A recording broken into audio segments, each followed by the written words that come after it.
اعوذ باللہ من الشیطان الرجیم بسم اللہ الرحمن الرحیم۔ میں نے بڑا گناہ کیا، اب کیا کروں؟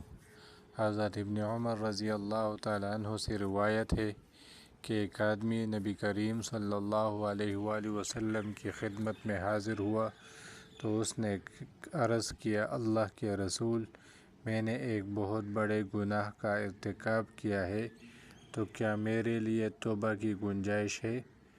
تو جس طرح قرآن میں آیا ہے کہ بندہ سے غلطی ہوتی ہے تو پھر وہ رجوع کرتا ہے، اس طرح غلطی ہوئی ہے اور حضور صلی اللہ علیہ وآلہ وسلم تو انہیں تعلیم دیتے تھے کہ گناہ مت کرو، تو ہو گیا، ہوتی ہے غلطی، تو وہ حضور نبی کریم صلی اللہ علیہ وآلہ وسلم کے سامنے پیش ہو گئے کہ حضور گناہ تو مجھ سے ہوا ہے، جو بھی ہوا ہے لیکن گناہ ہے، توبہ کی کوئی گنجائش ہے؟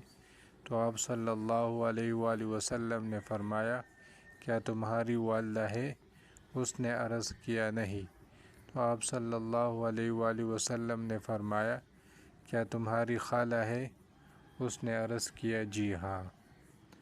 تو آپ صلی اللہ علیہ وآلہ وسلم نے فرمایا، اس کے ساتھ جو ہے وہ نیکی کرو۔ چونکہ ماں تھی نہیں تو ماں کے قائم مقام پر اس کی خالہ ہو گئی، یعنی ماں کی بہن۔ تو یعنی جب گناہ ہو جائے تو توبہ کرو اور پھر بدی کی جگہ کوئی نیکی کرو تو وہ گناہ اللہ معاف کر دے گا۔ پس حدیث یہ ہے کہ نیکی کرو۔